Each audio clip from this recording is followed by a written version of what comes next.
Good afternoon, everyone. Thank you so much and a really warm welcome to St George's Hospital and City St George's University on World Lymphedema Day.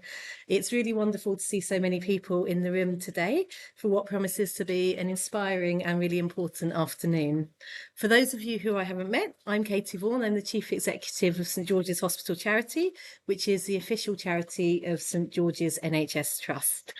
So St George's Hospital Charity exists to enhance the experience of patients, families and staff at St George's Hospital and Queen Mary's Hospital.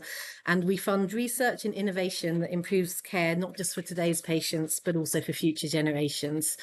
St George's Hospital cares for more than 1 million patients every year and is supported by over 10,000 really dedicated NHS staff. This means that the opportunity to make a difference here is enormous, and so is the responsibility for the charity. And events like today are a perfect example of how we bring that mission to life. We're here alongside leading experts from St George's Hospital and from City St George's University for an afternoon to bring together some of the foremost experts in lymphedema care and research. And as you'll hear this afternoon, St George's is recognised internationally as a centre of excellence in lymphedema care and research, and helping to lead the global effort to understand, treat and ultimately transform the outcomes for people living with lymphedema. But I have to admit that 2 years ago, before I started at St George's Hospital Charity, I didn't know any of this. And in fact, 2 years ago, I'd never even heard of lymphedema. In my first weeks here as CEO, I had the pleasure of meeting Professor Peter Mortimer and Gemma Levine at an event at Claridge's held in support of the Lymphedema Fund at St George's Hospital Charity. And it was there that I learned something that did really stop me in my tracks. Around 250 million people worldwide live with lymphedema, yet very few people have heard of it. And I remember thinking at the time, how can a condition that affects so many people remain so invisible? Not long after that, Peter introduced me to some of the team here at St George's, and that was the moment that everything really clicked. I realised that this wasn't simply a good team doing good work. There was something far more powerful here. It was world-leading expertise with clinicians and researchers working side by side, and they were combining the care, research and innovation to tackle a condition that's been overlooked. And St George's really does have something truly special, a partnership between clinical care and scientific discovery that is both rare and very powerful. And hearing the ambition of the team and seeing their dedication, it was clear that the charity had both an opportunity and a real responsibility to help that work go further, to raise awareness, to bring people together and to accelerate progress. And that's why this year marks a really extraordinary moment in that journey, because earlier this year, the charity received a landmark £4.8 million donation to support pioneering lymphedema research across St George's Hospital and City St George's. It's the largest single gift in the history of St George's Hospital Charity. And over the next 5 years, the funding will power transformative research that deepens understanding of lymphedema, that leads to better treatment and ultimately improves the lives of millions of people around the world. So it's a remarkable act of generosity and one that will have a lasting impact far beyond these walls. Now, I want to extend my heartfelt thanks to everybody here today for supporting lymphedema by attending and optionally donating to this event. And whilst we've been incredibly fortunate to receive a landmark donation for research, we hope that today inspires people to continue supporting the clinical services at St George's. Whilst today is all about raising awareness, if you do feel inspired to get involved or to continue supporting the work of the clinical team, I would invite you to speak to my colleagues who are around the room in St George's Hospital Charity T-shirts, and they can help you set up a gift or answer any questions about the impact of your support. So thank you again for joining us today, and I hope you enjoy the rest of the afternoon. Katie, thank you very much indeed. And thank you everyone for attending. Professor Gordon and I are going to chair this afternoon's mini conference about lymphedema. And we chose today because it's World Lymphedema Day. It's not just at St George's, it's a national thing and it's supported by the British Lymphology Society.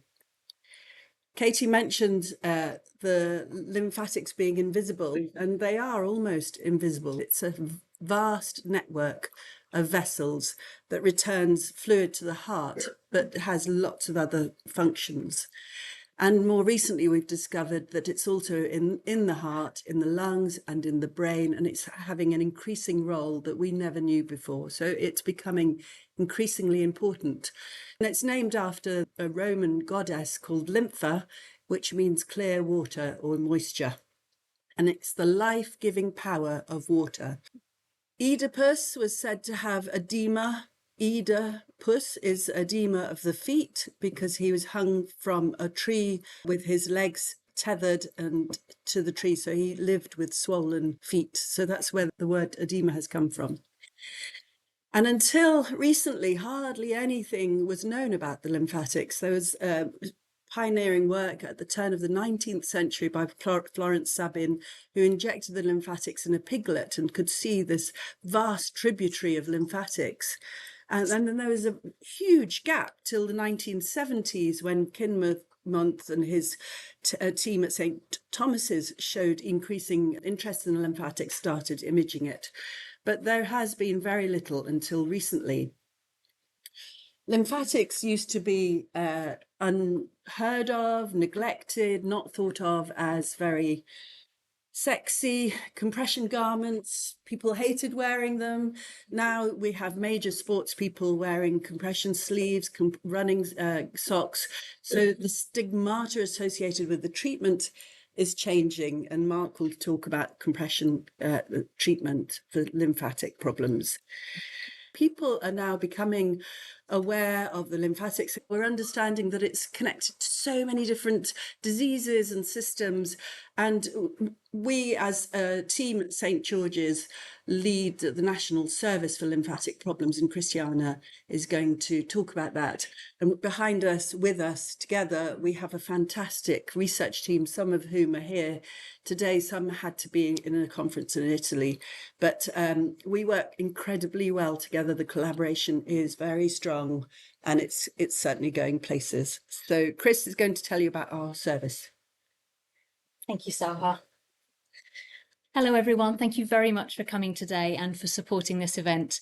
My name is Christiana. I'm a lymphedema consultant leading the service with Saha here at St. George's. And I just thought I would tell those of you that might not know what we do in the clinic, what we do. So the St. George's Lymphedema Clinic was set up by this gentleman here, Professor Peter Mortimer, maybe 40 years ago. And before Prof Mortimer was in post here, there really wasn't somewhere you could go for lymphedema treatment. It didn't exist. Lymphedema has been neglected for as long as we can remember, but things are finally changing. So thanks to Prof setting up the clinic where lymphedema patients have been treated, and because Prof is very keen on research as well, and the research side has built up, our team has grown over the years. So instead of just being Prof Mortimer, now on the left we've got Saha, my clinical geneticist colleague, with Pia there between them. She leads the genetic research aspect, and then I've got Dr. Julian Pearce and Bernard Ho on the other side of the screen, and you're going to hear from them. They're my consultant colleagues in lymphedema, and then some of my amazing lymphedema therapy team taking a little bit of time out. And these are the guys in clinic that are doing all the hard work. So that's my lymphedema team here. But it's not just the lymphedema therapy team that are involved in the care of looking after patients living with lymphedema. We now branch out into so many specialties just within this hospital, and more people are asking to be involved. More and more people are forced to be involved by us as we drag them in, because the lymphatic system doesn't just cause problems with swelling. It can cause problems internally sometimes, fluid around the heart and lungs. It can cause genital lymphedema issues. It can cause problems with your gut. So you can see here from this list just some of the specialties involved in looking after the care of our patients. Interventional radiologists, so X-ray doctors doing special scans or special treatments on the lymphatic system internally. I've got colleagues in surgery that are helping us do specific lymphedema surgery sometimes, or debulking surgery for terrible scrotal lymphedema. We've got paediatricians involved to help us look after our younger patients living with lymphedema. And then, of course, we link in with oncology doctors if people are developing lymphedema after their cancer treatment, or perhaps vascular surgeons, as varicose veins can cause swelling of the legs as well. And it's all about teamwork. That's something I think we really do well here at St. George's. So in our lymphedema clinic, what can we do? Well, we run diagnostic clinics, and by that I mean doctor-led. So you might come and see myself, Julian, or Bernard if you're struggling with lymphedema of the lower limbs because of weight issues or varicose veins. And then if it's not clear what the cause is, we will lead the investigations to try and understand why someone has got swelling, because there's lots of different causes which Dr. Ho may go into, and sometimes by working out the cause you can do some treatments that will improve the lymphatic problems. And then we will, after we've hopefully confirmed the diagnosis, link in with the lymphedema therapy team. But if we're still trying to work out what we're doing, we'll then link in with these other specialist clinics. And in particular, Saha and I work very closely. I think we have 5 clinics a month now dedicated to the primary lymphedema patients, where we're trying to understand why that young person or maybe adult has developed lymphedema, because maybe it's due to an underlying genetic mistake. And then we also work very closely with the research team. The treatment clinics are held by the lymphedema therapists, and they may be manual lymphatic drainage massage therapists, nurses, physios, occupational therapists by background, and then they've done extra training into managing the lymphatic system problems. We treat adult patients locally, so Wandsworth, Merton, Southwest London, and we'll see them in clinic periodically for new garments or maybe bandaging, and Mark will talk about that. But we also offer treatment for children and young people across the UK living with lymphedema, because unfortunately lymphedema care is very much a postcode lottery at the moment, and we really hope to improve that with, better awareness of the condition and better funding as well from the NHS. But many lymphedema therapy clinics that might be comfortable treating adults with lymphedema from cancer treatment are not comfortable treating young people with lymphedema because of a genetic problem. So luckily our team here are absolute pros and will help those young people. We have about 18,000 consultations per year in our little clinic. It's an awful lot of patients to squeeze into that clinic. And for those of you that are patients, you'll know it's not the best clinic. And we would love to be able to improve the facilities where we deliver the care, which we feel is expert. Referrals are increasing. As awareness of lymphedema grows, we're getting more and more referrals, and we need to expand. We need a new clinic, and hopefully the Trust will support us in the future. The other area where we really excel here at St George's in terms of lymphedema is this unique position we have of having the university, the research team on site. I cannot think of any other lymphedema team worldwide that has the same setup we do. The researchers come down to clinic and see the patients with us. They can see the people that they're working on, and it really spurs them on to make advances. And what we're doing now is taking our research discoveries from the lab and bringing it down to the patients in the clinic. So it's a fantastic partnership that we have here with the university. So what I'm going to do now is hand over, I think, to my colleague, Dr. Ho, who's going to talk to you a little bit more about lymphedema and the causes of it. Thank you. When we talk about lymphedema, like has been previously mentioned, lymphedema describes swelling, which is caused by the increase in interstitial fluid that exceeds the capacity of physiological lymphatic drainage. Basically, in a way, we're just saying there happens to be more fluid than what the lymphatic system can drain away. And then we develop swelling. Usually it's pitting in nature.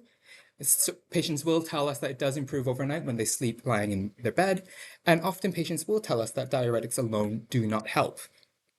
And if anyone wonders what pitting looks like, it's when you press on someone's legs, usually for a few seconds, you then leave a dent in their leg. And that's pitting in nature. Longer term, chronic swelling can then lead to skin changes, and that's what often we look out for too in our clinic settings. And in worst case scenarios, sometimes patients can also develop weeping of their legs, and we call that lymphoria. But really what I wanted to talk to you about today is the causes of lymphedema. So we split that between primary and secondary. Primary is when we tend to say it's genetic or inherited. But basically what we mean by primary as clinicians is you were probably born with the tendency of developing swelling. It can develop at any age, but often we usually see these patients develop swelling by early adulthood. And it's very inspiring and very humbling to work with a team who has found many, many of these genes. It's fascinating that we're now in a position where we can deliver genetic testing to identify some of the causes for swelling and help identify children or young adults that do need additional screening to help improve their overall health. But what I tend to see a lot in clinic is secondary lymphedema, where you acquire or develop this in later age. And we'll go through these in a little while. What we often see are cancer patients who develop swelling. And a lot of our patients do have to have the cancer treatment as life-saving treatment. But as a sequelae of that, because of the surgery itself, because of the radiotherapy, or the tumor itself, it can cause swelling. And we know that, and we do see patients who have breast cancer, who had mastectomy or lymph node removal, and they do develop an increased risk of developing swelling. Infection, as my colleague Dr. Piers will go through later, infection itself can also cause swelling. Cellulitis, which we talk a lot about with our patients, management of cellulitis and prevention of cellulitis can cause swelling. In the UK, we don't see as much, but globally, we have to think about filariasis, which is a type of infection that can cause swelling. And repeated infections can worsen the damage to the lymphatic system, and therefore we do need to treat infections early. We do have patients who also develop vein problems, and that leads to a different type of swelling. And long-term problems with veins, as we call it chronic venous insufficiency, can cause lymphovenous edema. And having a blood clot in your legs for one reason or another, if you have a clotting tendency, that can also develop swelling. In a nutshell, it's because the pressure from the venous system overwhelms the lymphatic system over time. Lack of movement will reduce our lymphatic drainage naturally. And some of our patients who are of heavier weight sometimes do find that movement is more difficult. Some of our patients do end up in a vicious cycle where they find it hard to move, they gain weight, which makes the lymphedema worse and also makes their movement more difficult. Some of us do have chronic health conditions, and sometimes chronic health conditions can lead to swelling or increase the risk of swelling. So you have heart problems, kidney problems, or liver problems. At these extreme stages, you can develop swelling. Medications such as amlodipine, which is great from a blood pressure perspective to reduce our risks of heart attack and stroke, can dilate lymphatic vessels, making it pump less well and therefore develop swelling. In extreme inflammatory conditions, it can also play a role in increasing burden to our lymphatic system.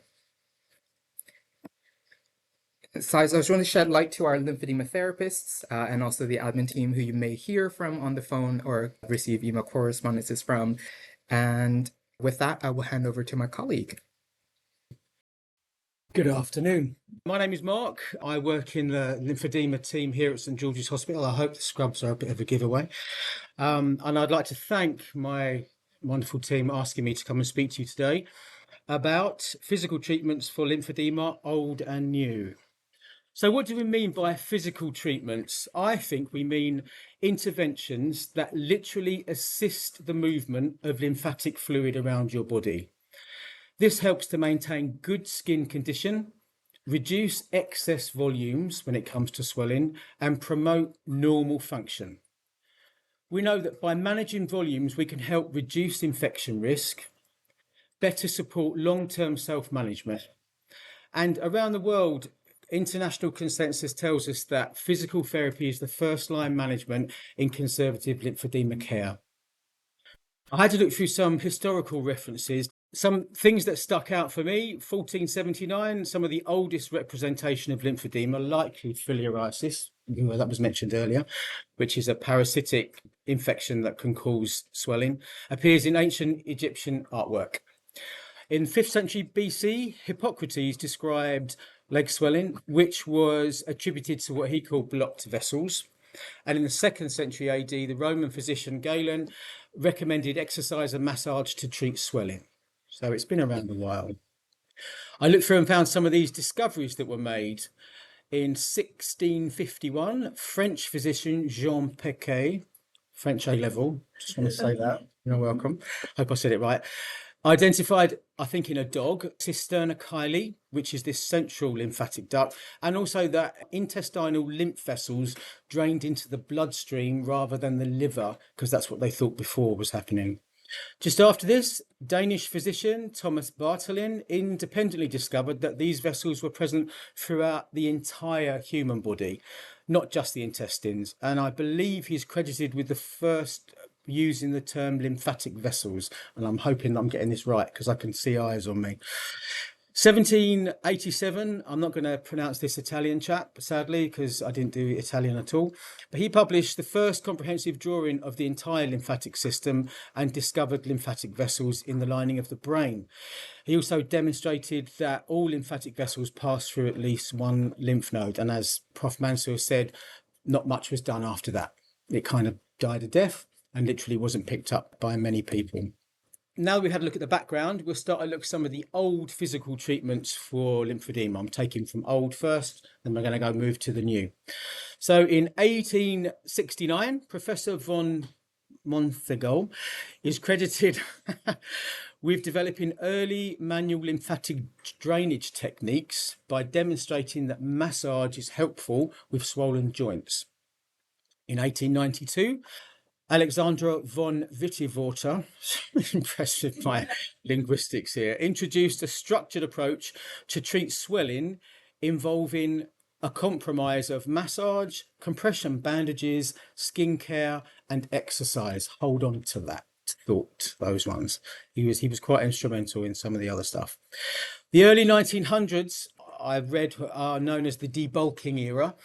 British military surgeon Dr. Richard Charles pioneered the Charles procedure for scrotal debulking, which then developed onto treatment of the legs. And this was quite basic and primitive in its approach compared to nowadays, but it was basically removal of the skin and tissue down to the muscle level, followed by skin grafting.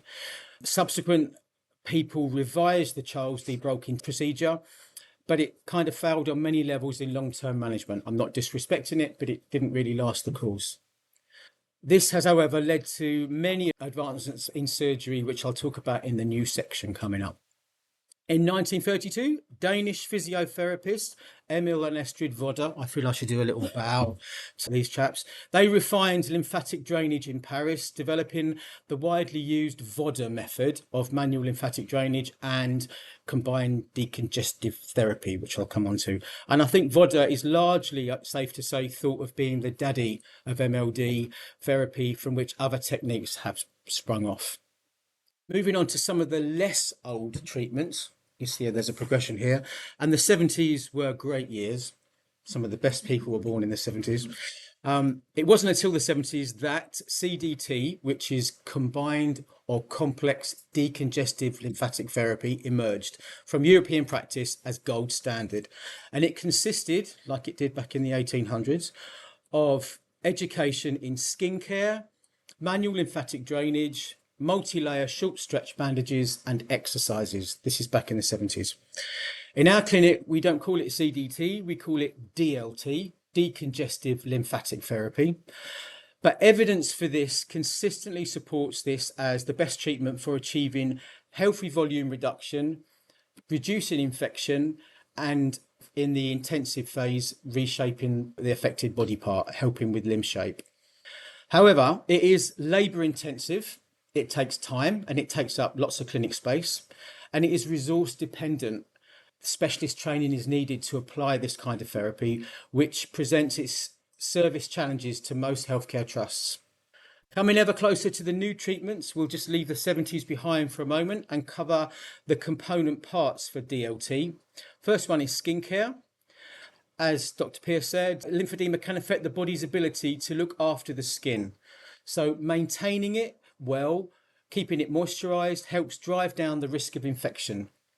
It's actually, I think, an underestimated cornerstone of lymphedema management, and one that in clinic we talk about at every review and every opportunity to make sure that engagement's in place.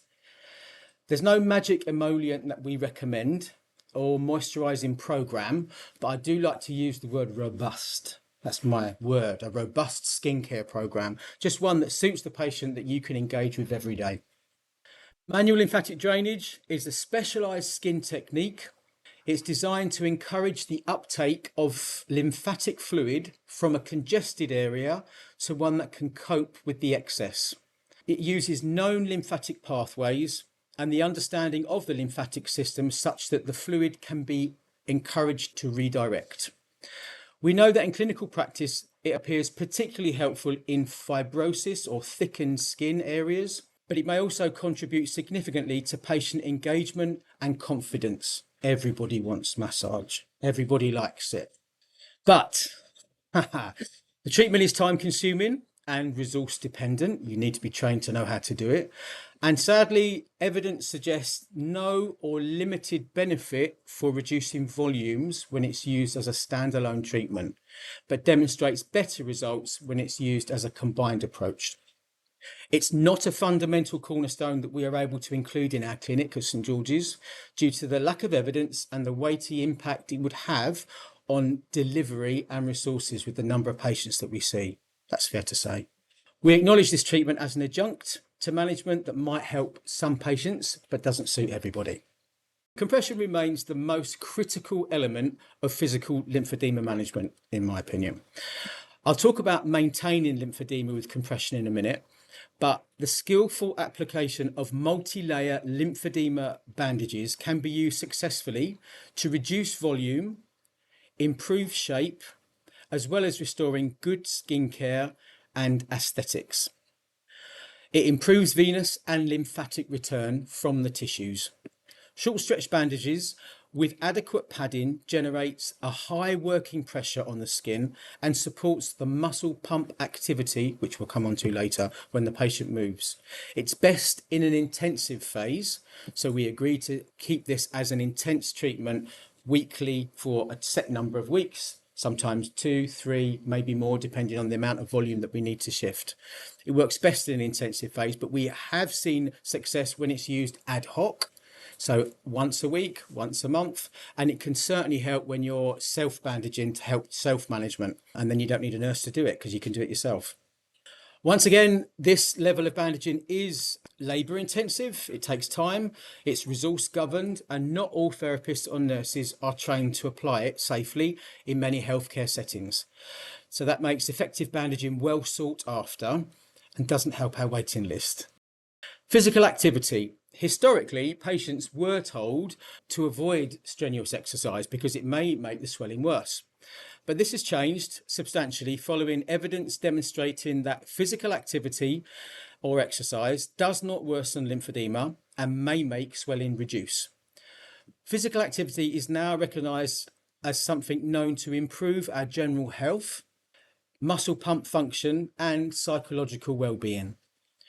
We try to avoid the use of the word exercise now in our clinic letters because patients told us that exercise conjures up lycra, gyms, and such other nonsense. So we use words like physical activity to keep it real because we don't all go to the gym wearing flip-flops. But these words are interchangeable, and either way, it is great for managing your lymphatic system. The lymph system doesn't have a pump. It needs muscle engagement to help trigger lymphatic flow. But we know that even effective deep breathing can help move lymphatics around the body, and which is good for people that can't move or are unable to move to engage their muscles.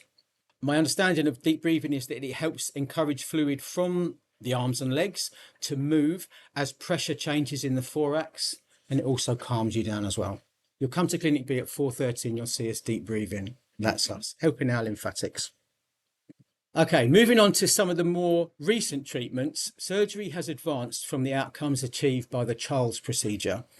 Surgical interventions such as LVA, lymphaticovenular anastomosis, which is where healthy lymph vessels are connected to a healthy vein, bypassing the lymphatic obstruction, and vascularized lymph node transfer, where one lymph node is taken from one area and placed into another to help flow, are available at some places in the UK. But none, however, come without their complications, and serious considerations need to be given on an individual basis. We know that the lymphatic system also looks after the fat cells in your body. For some patients with lymphedema, the fat cells affected seem to have a party. They increase in size, they attract water, and that makes the affected area heavy, fatty, or spongy. This makes advancements in liposuction surgery viable for some. Again, not without its serious considerations, but whatever surgery is considered, physical therapy remains essential pre-operatively to optimize tissue condition and post-operatively to maintain outcomes and reduce the risk of infection. I would say that surgery complements but doesn't replace conservative management of lymphedema. Now we look at some of the modern treatments to manage lymphedema. So understanding up-to-date compression technology has improved this key aspect of management. The availability of different fabrics that we can recommend that the patient wears, different compression classes, different shapes and designs and colours all have advanced the compression to be key in maintaining good outcomes for lymphedema.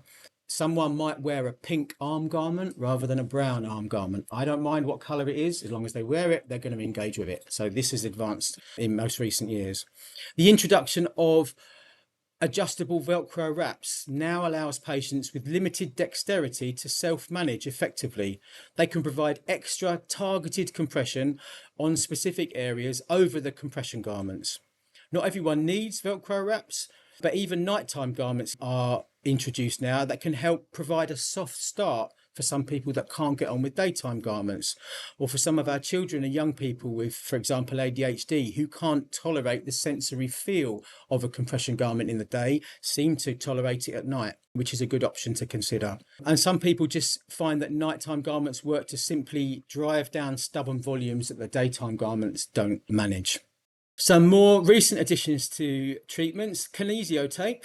That's applied directly to the skin, and we know that it actually stretches the skin, and with it come the initial lymphatics, the superficial lymphatics under the skin.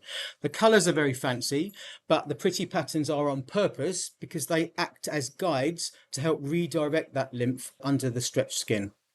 Patch testing is advised always, and training is needed to teach how to apply it. Intermittent pneumatic compression pumps, these have advanced a lot, are much more subtle now to mimic manual lymphatic drainage by using multi-chamber gradient systems which inflate air to the desired setting to apply pressure on the skin and help lymphatic flow. Traditionally aimed at arms and legs, and I believe it was born out of the beauty sector, there are now truncal components, there's trousers, and whilst these can be costly, they are great for self-management. We find that they're best used in the maintenance phase to promote reduced volumes and already good limb shape. Again, it's not a replacement for compression, but it helps empowerment engagement for some patients. Photobiomodulation, PBM, also known as low-level laser therapy, but they don't call it that anymore because the word laser is a bit scary. And apparently photobiomodulation is a much easier and patient-friendly word. So PBM has been proposed to stimulate the growth of new lymph vessels from old ones and reduce inflammation at a cell level, which helps fibrosis. But evidence, we'll come back to that, specifically for lymphedema regarding volume reduction remains currently limited. And accessibility to one of those machines is constrained by cost and training requirements. We do have one at St George's, and we are soon to undertake a study on head and neck swelling, which we find most problematic when it comes to working with compression. Fluoroscopy guided manual lymphatic drainage is a specialised real-time imaging technique used to treat lymphedema by mapping lymphatic flow with an ICG dye that's injected just under the skin and taken up again in the superficial lymphatics that are just under the skin. It helps therapists visualise superficial vessels, identify where the blockage is, and apply targeted evidence-based massage to improve fluid drainage. Weight management. And I can feel a sigh of relief from some of my medics that I have actually included this, but it's not actually mentioned in much literature, believe it or not. So is it a physical treatment, or is it just a huge consideration to factor into managing lymphedema? I don't think it matters which is which, but it is important. And again, like skincare, something that we mention regularly. We know that being overweight impairs lymphatic function directly. Fat tissue and lymph vessels seem to occupy very similar spaces under the skin. The more fat cells there are, the harder the lymph has to work. Higher BMI is associated with increased limb volumes. We can consistently confirm that as a patient's weight increases, so do limb volumes. Risk of infection is increased for patients with higher BMIs. But weight management should be integrated into the whole of lymphedema care and not just used to shame anybody or to isolate any individual. Addressing this in clinic is needing sensitivity, having open frankness to talk about it in an honest way. But I do believe we owe it to our patients to share our knowledge in the fact that weight management is a key aspect. So in conclusion, the foundations of lymphedema management have not really changed from compression, movement and good skincare. These remain the central physical treatments for lymphedema, but what has evolved is our knowledge, our technology and emphasis on patient empowerment. Not everybody will respond to every single bit that I've spoken about. Sometimes just one, sometimes none. Not one size fits all. In my many years at the front line, I have seen advancements in surgery, compression, understanding the importance of weight management, the actual effectiveness of massage, how we work with patients to engage self-management, and the introduction of some things I can hardly pronounce. But it's safe to say the future of physical treatment for lymphedema lies not in replacing traditional approaches, but in refining and integrating them with our health system. Thank you. Thank you, Mark, for that very entertaining and informative session. We're now going to move from the clinical practice to the research work that we're doing, and it's my pleasure to invite Mike and Stephanie to the stage to talk about some of the studies we're doing. Thank you. Hello, everybody. So yeah, it's a double act, this one. So myself, I'm Mike. I'm a PhD student here at George's, but I've actually been part of the lymphedema and lymphatic research team for about 6 years now, which has been great fun. And Steph, who is a research nurse and has the incredibly important job of coordinating the research studies that we're doing here at St George's. And we're going to talk a little bit about some of the new imaging techniques that we're helping to develop to look at the lymphatics and study lymphedema. So essentially, we're just going to do a quick tour through the need for imaging. Why do we do imaging? What is currently used in the clinic, the tools that are used at the moment, before moving on to some of the other tools in particular that we're looking at. Mark's already mentioned one, which is fine. Didn't steal our thunder at all. And then move on to talk about where we kind of think things are going in the future. And I just wanted to point out that because most of the research that we're doing here from an imaging perspective is looking at primary lymphedema, those ones where there's a known or presumed genetic cause to the swelling, pretty much all the imaging that we're going to show and talk about is coming from people with primary lymphedemas as well. But we see no reason why the kind of learning, the experience we get from that, the tools we develop, couldn't eventually be transferred to other lymphatic conditions. So why do we need imaging? Well, as a sort of one sentence answer to that, it allows us to look inside the body without reaching for a knife, which is great for the person having the scan, but also great for me because I'm a little bit squeamish and probably wouldn't be involved otherwise. It allows us to detect when there are changes to a person's body on the inside, even if there are no changes on the outside. And it's incredibly common now. Medical imaging is kind of in every part of medicine. You'll see it everywhere. And it's moving beyond just being able to look at things to being able to measure things. So again, more and more we're seeing that, you'll measure the size of things, you'll track them over time. You might be able to measure what's going on with the physiology. So for example, with ultrasound, looking at blood flow, for example. So the whole kind of point of medical imaging, why we do it, is that it helps us to detect when there's a change, when there's a problem. It helps us to plan and optimize our treatments, like Mark was mentioning. And if we get images over a period of time, we can also look at how things are changing. In terms of what's happening clinically, there are two main tools that are being used. So there's ultrasound, predominantly used to look at the blood vessels from a lymphatic lymphedema perspective, to see if there are any changes in the blood vessels that might be the cause of the swelling or might be happening alongside the swelling, alongside the lymphedema. And then our kind of mainstay clinical imaging approach is something called lymphoscintigraphy, a really useful tool for picking up when there are problems with the lymphatic system. It's been around for a really long time, and that's great because it means that clinicians are in a position where they've got lots of experience. They're really kind of well versed at looking at these images and knowing what kind of problems they're looking at. But this technique does have some shortcomings. One of them being, in order to get these images, we need to give injections of a radioactive material into the body, in this case into the foot, and it takes quite a long time to be moved through the body and picked up by the lymphatic system and moved through it. So in order to produce our images of the lymphatic system, this takes quite a long time. So for those of you who've had them before, you'll have an injection, you might have an image pretty soon thereafter, but then you might be sent away for a couple of hours to then come back and have another picture. So it's quite slow, it takes a long time to get. It's also quite noisy. The images are not the greatest quality. They're a bit blurry. We can only kind of see big structures. We can definitely do better with other techniques. It also doesn't tell us anything about the other tissues that might be affected by a lymphedema diagnosis. So for example, we can't see the swelling. We can't see any fluid in these images. And also, as I said, it involves these injections of a radioactive material, which if we can avoid, we would like to avoid. So I'm just going to pass over to Steph, who's going to talk a little bit about some of the research that's going on here and talk about one of the techniques that we are using. Hi everyone, so I'm Stephanie, I'm one of the senior research nurses here at St George's. So we are really fortunate here at St George's. We do have quite a few different research studies looking at lymphedema. And we've got two which are looking at imaging in particular. So the first one is called MPL, which is the mechanisms of primary lymphedema. And for this particular study, we use indocyanine green lymphography, also known as ICG, and this helps us visualize the lymphatic system.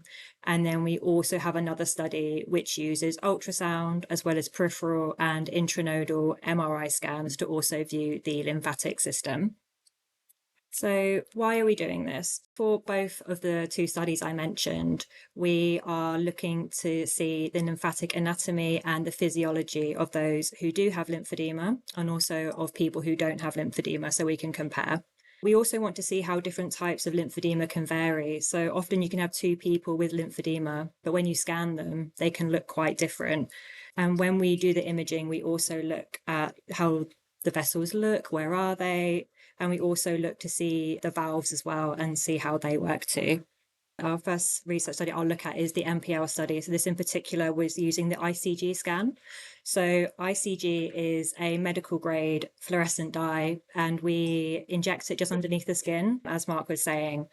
And it's a really, really simple, nice scan to do. It can be done at the bedside. It can be done in outpatients. And when we put a infrared light over the leg after we've injected, we can see the lymphatic vessels in real time, and we can see where the fluid is going and how it's pumping as well. And as I mentioned before, we have a few different types of lymphedema. So the two most common ones we have are Milroy disease and lymphedema distichiasis. I'll now just pass back to Mike, who will talk about MRI. Thank you, Steph. For those of you who don't know, MRI, magnetic resonance imaging, is a technique where we use very powerful magnets, essentially, to produce images of the body. And in particular, when we're looking at the lymphatic vessels, a bit like we've mentioned with the ICG and the lymphoscintigraphy, we give injections, again, just below the skin, but this time of a magnetic material.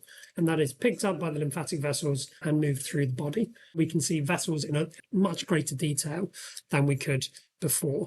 And it's got some other benefits as well. Unlike lymphoscintigraphy and ICG, which are what we call 2D imaging techniques, they just kind of present you with a single flat image, and you can't tell where structures are in relation to each other in terms of depth.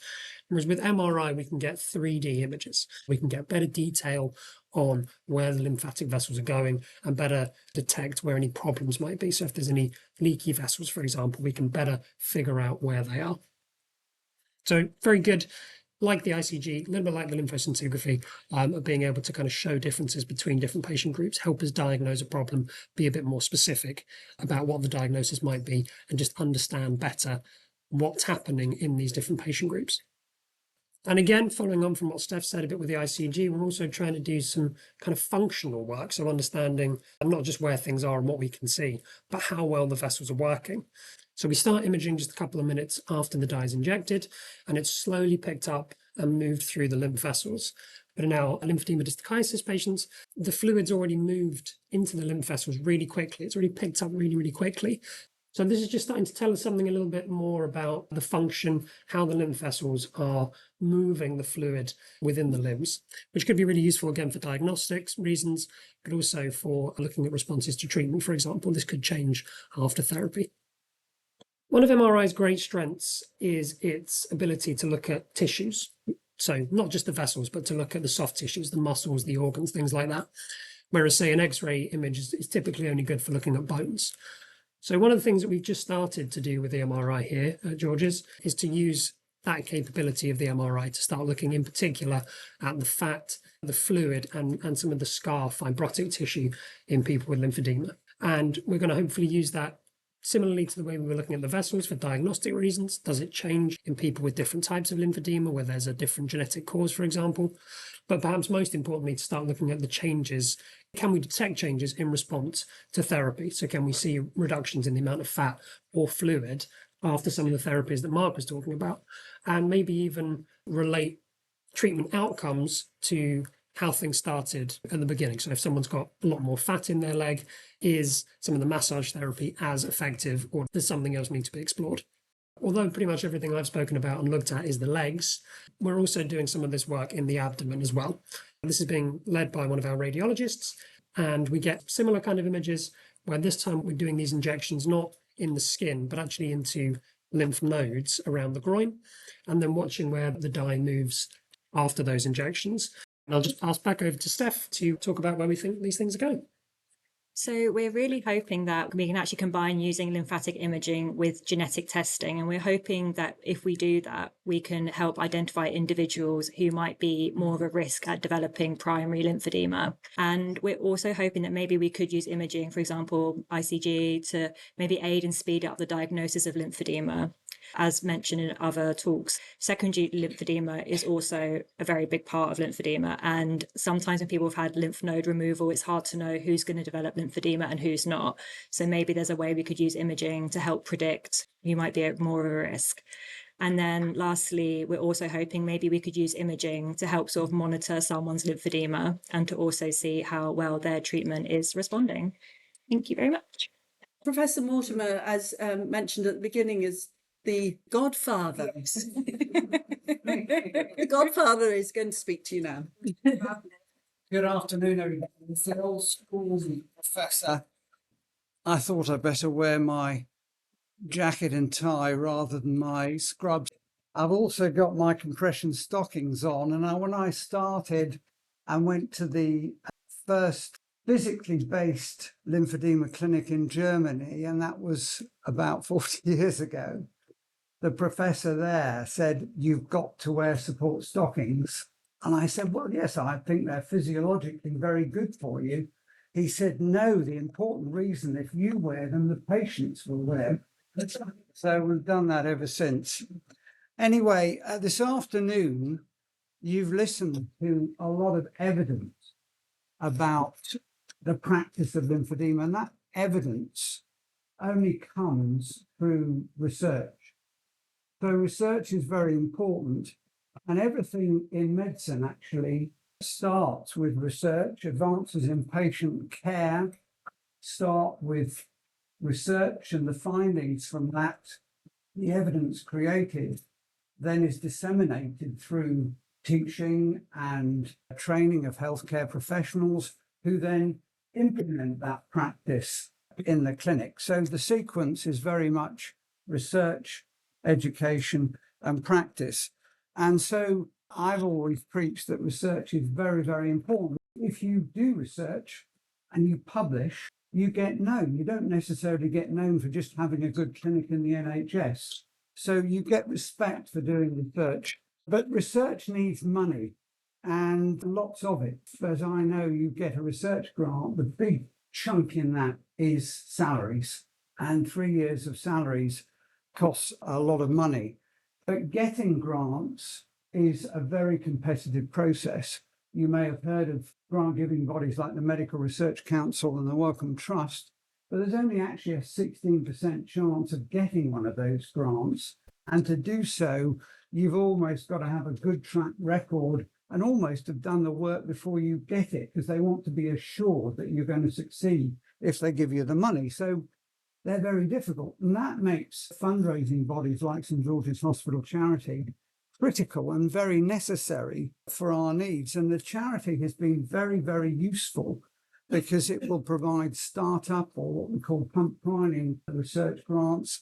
It can provide small grants for consumables and equipment, bits of kit that you can't easily get through a major grant unless you've thought of it at the very beginning. And the charity is also very good at stepping in if you're in difficulties, because you're between grants and yet you want to keep a valuable member of staff. So bridging grants and what have you are very important. But the charity also has a very important role in education and training. And so the research staff that might be appointed will also be needed for teaching. We need a lot of lecturers to be able to impart information to the students. And so one of the major functions of the research staff is not just to do the research, but also to teach and give lectures. Charities need a lot of money to fulfill their obligations, and the St George's Charity is no different. We don't have access to large endowments. So the development of the charity here, and now we're seeing the benefits of the good offices of Katie Vaughan, who spoke to you earlier as the CEO, of Davina, who's the head of fundraising and communications, and Anna Walker, who is just stepping down as our chair. They've done a lot to help promote lymphedema and awareness and fundraising, but we're also very dependent on patients.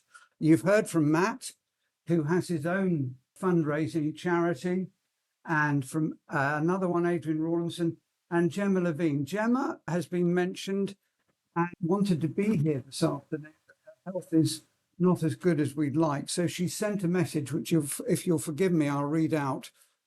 She says, as a sufferer of lymphedema for over 16 years now, I've become used to the disadvantages which you're all aware of. We all learn to live and follow through different paths. If we're fortunate enough to take advantage of the blessings we have, we can improve our lives. Of course, there are hurdles, and these hurdles we must try to overcome and point ourselves in a positive direction. Myself, I orchestrate events and write books. It's so rewarding to invite people from all walks of life to attend a lymphedema event and interest those people that have never come across the disease. I'm passionate about raising awareness, and my one message to you all this evening is that try to pass this message on to people in your life who have no idea what lymphedema is. Please try to make them aware, and with your help, research will grow and benefit us all in search for a cure in our lifetime. So without the patients and the public's contribution, the charity and research cannot progress. So on that note, I'd like to thank Davina in particular for organising this afternoon and for all of you for coming.